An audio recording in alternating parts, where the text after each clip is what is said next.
Hi there, I'm Matt and welcome to my shop. Today I'm going to do a review of the Hammer A341 combo jointer planer that I've had in my shop for the past few months. This is at the request of my internet friend Mel. Now, I don't know about you, but I definitely have been warning my kids about making videos of themselves and sending them to strangers on the internet. And it does sound like the start of an after-school special, but in this case, I don't call him Uncle Mel when he's not a blood relation, so I think we're okay. I'll do my best to do an honest review of the machine. I think there's a tendency when people review machines that they purchase like this, when it has such a high ticket price, that they want to rationalize the purchase and they want to make it sound great. I've been using the machine for a few months now, and I'll try to give you the most honest assessment of what I like and where I find the drawbacks on the machine. So let's get to it. This is the A341, which is the biggest of the Hammer combo units. It has a 16-inch wide cutting head that's shared between the jointing and planing functions. I opted for their silent power feature, which is their spiral knife segmented cutting head. I'm not sure if it's the power of the motor or the quality of the cutting head, but it does a terrific job. There's minimal tear out, and with most woods, you barely have to pay attention to grain direction. It can also take some aggressive cuts. Max cut depth is 4 millimeters, which is a hair over 5/32. The infeed and outfeed tables are a little over 34.5 inches long. You can also add extension tables to the unit to increase the support on the in and outfeed sides of the jointer and the outfeed side of the planer. I added the large extension table and keep it on the infeed side of the table. This is the infeed side of the jointer. So here you can see the bar where the auxiliary infeed table attaches. On the bottom of it, there's this metal clamping bracket that attaches it to that bar and holds it in place. So you slide it onto the bar, and then you have the ability to slide it left and right or forwards and backwards to line up with wherever you have the fence. And then you can just easily lock it into place. So I'm not crazy about the fence and the blade guard. First of all, the fence feels a little bit lightweight. It's only really held in place by this one nut here, so there's a little bit of wobble to it. I much preferred having a big, cast iron fence that I had with my previous jointer.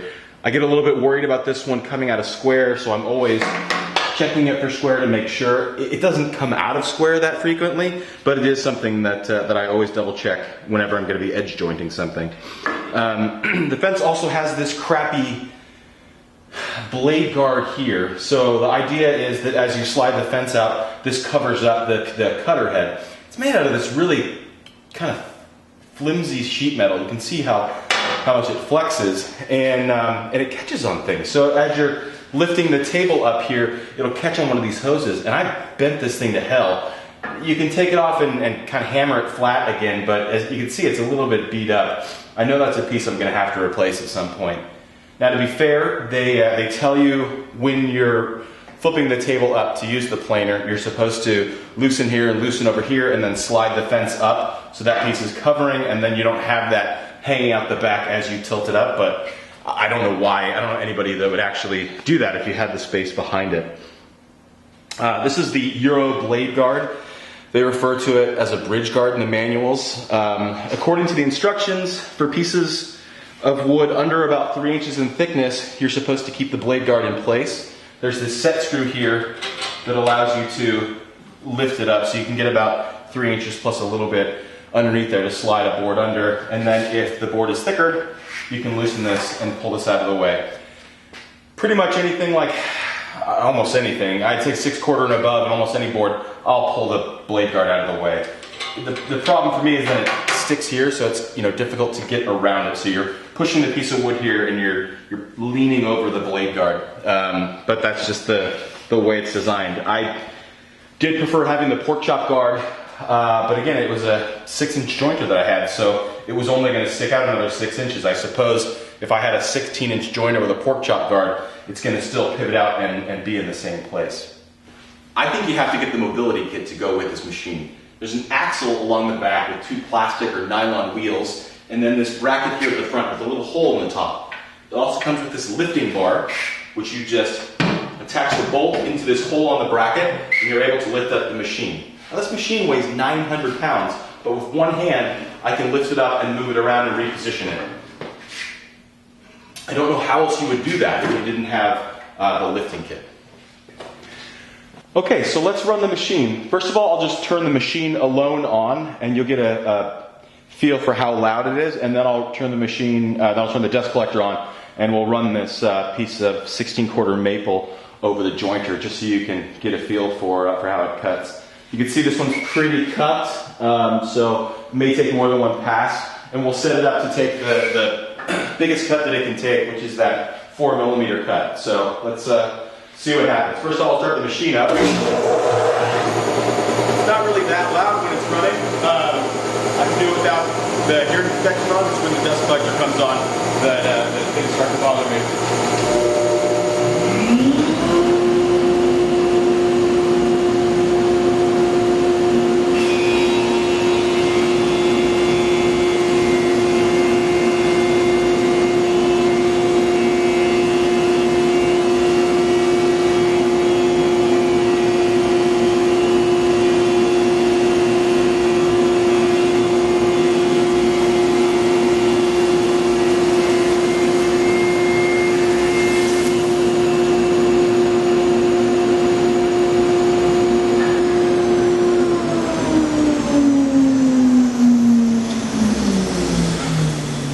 So you can see here that probably really loud. So you can see here that cut took a lot of material away. There's only a very little bit left. So I may take maybe half of that cut this time around and just finish cleaning that up. But you can see that's 9.5-inch wide piece of wood going across that, and it was not very difficult to push at all because of I guess a combination of the power of the motor and that segmented cutter head. So we'll finish cleaning this one up.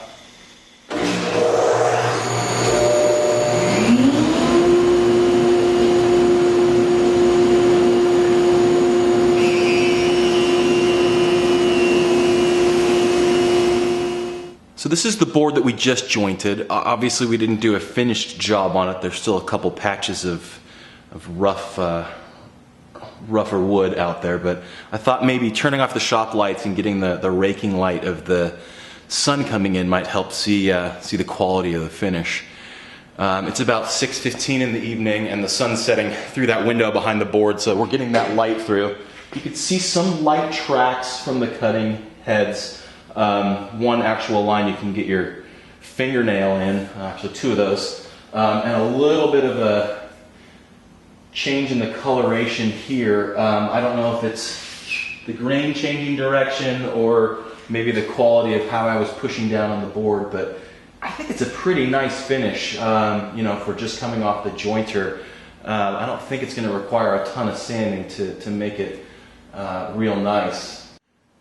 Okay, so now let's convert the machine over. So all I've done so far is on the extension table, I folded the leg up and tightened the nut to keep the leg out of the way. I will generally leave the extension table on when I convert from the jointer to the planer. The only risk being that it's now probably head height for a 9-year-old when it's all flipped up, but I'll see it coming, my son may not. Sticking out the back here is, I'm going to leave the fence where it is. I'm going to leave this piece sticking out because I think that's more realistic around how people use it. Although the instructions do say to pull this all the way forward when you're folding it up. So with that leg up, all there is to do is to disconnect the two handles here, and then you can lift the table. It's pretty darn heavy because it's two big chunks of cast iron. And it will stay up like that. There's a little tab here that drops into place and prevents the tables from coming down and smashing your fingers to your head. And then here's this dust shroud piece here. Just flips up and over. And there's a magnetic switch down here that tells the machine that it's in jointer mode now, and that piece has been flipped over. And then the only thing left to do is to crank the table up. So the table, when it's in its lowered position, it's about 8 3/4 inches of cutting depth. So now we just need to crank it up to whatever thickness of board we're going to be working with. So the last thing to do when converting the machine is just to crank the table up. So right now we're at a little over 8 inches actually of depth. So as we move it, we'll see how long it takes to move the table up. I have a piece of mahogany that I'm going to plane. It was 5/4-ish, so I think I have about 1 3/16 left of board thickness. So we'll get somewhere up in that range and we'll push that board through. So here we go.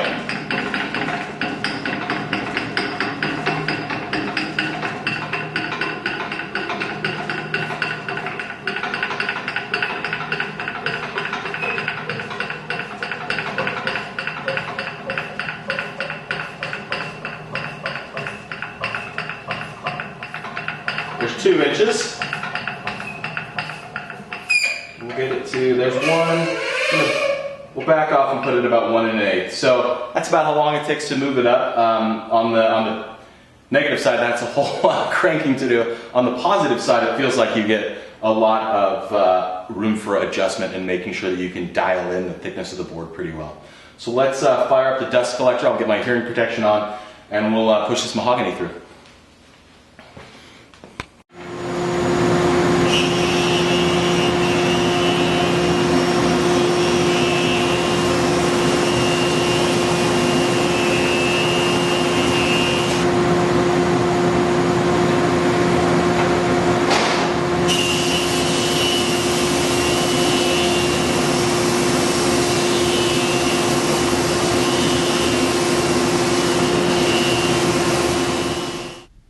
Here's a view of the inside of the planer with the camera laying on the planer bed. Now what you see is the way the wood would travel through the planer from the bottom to the top of your screen. The first thing the wood hits are these anti-kickback pawls that would prevent the wood from shooting back out once the cutter head engages. The next thing is this ribbed roller head that grabs the wood and pushes the wood through. Then you have the segmented cutter head, we've already seen that one from the top, and then a smooth roller bar.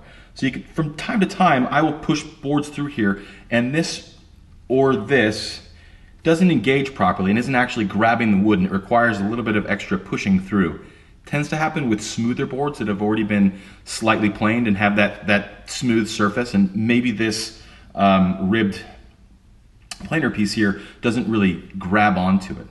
Let me also show you what it looks like once you start it up so you can see how everything is moving inside.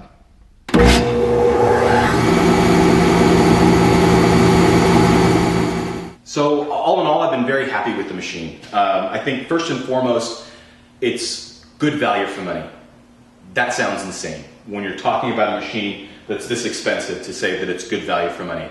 I know there are other places where I could have bought combo units for less, or I could have bought even individual machines for less, but for this quality of machine, there weren't that many direct comps that you could go to. So I think you were looking at the Powermatic machines, and to get a 16-inch Powermatic jointer and at least a 16-inch Powermatic planer, you're going to be spending a lot more than you spend on this machine.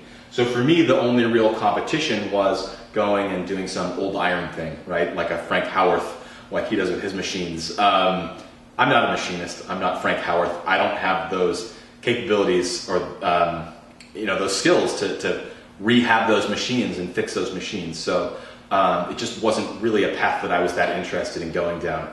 Not to mention the fact that I don't have 3-phase power or a phase converter, and so that makes it another much more difficult path to go down. I really like how the machine conserves space. I have a big shop, but I like the flexibility of having the work path of where the wood comes in and where the wood goes out, having that the same for the jointer, the wood's coming in here and going out there, and having that the same path for the planer, like a double-decker highway, so that I don't have to have 2 paths open for boards coming in and out when I'm milling. I can just run them through here. The changeover between the functions isn't a huge deal for me. It doesn't really bother me to change the machine over. I'm a hobbyist, I'm not rushing, I can take time, so if I have to go from planing back to jointing, back to planing, that's not really gonna ruin my day. I'm not really gonna be bothered by that. And as you saw with the dial, you can set it to that, that 5-digit number and get the exact planing depth, so I'm not worried about getting back to getting boards exactly the same, milled to the same thickness. I love the quality of the output that comes out of the machine. I think the finish on the boards is really smooth and ready for sanding. Not a lot of tear out, not a lot of issues with how it's coming out, and I'm really pleased with that, and it's such an upgrade from previous machines for me. I did struggle a little bit with the machine in the beginning. It arrived and sat in the garage for 9 months. And then it got moved into its new home here in the shop after the shop was built. There was a broken part on the machine. The Felder guys were great about sending me that part. It arrived very quickly, and they sent me all the instructions on how to put the machine together and calibrate the machine so that I could get it back up and running, and all these different plates were coming off, and there were Allen wrenches and bolts and all these different things, and it was super complex to get it calibrated, to get it working the right way. And it was very frustrating, and I spent many hours trying to do it. You're worried about where the hinge connects into the body, where the hinge connects into the table, and making sure the two tables are coplanar. I gave up. I ended up having them send one of their technicians out. So as one of the Felder techs was going through New York City, that's only 45 minutes from here, he came up here and spent, I don't know, probably 5 or 6 hours working on this machine and configuring this machine and tuning it up and getting it working. So that was frustrating, but boy, I'd almost recommend that to everyone because of how well the machine works now. Now that it's been calibrated by one of their technicians, it's just works so well. And that's it. I'm happy with the machine. I'm happy to answer any questions you guys might have about it or dig in deeper. So feel free to, I guess, put comments in. I've never done a real YouTube video, so put comments in the bottom or hit me up on Wood Talk, and I'm happy to continue the discussion. So hope you have a great day. Thank you for spending the day with me in the shop, and I'll talk to you later.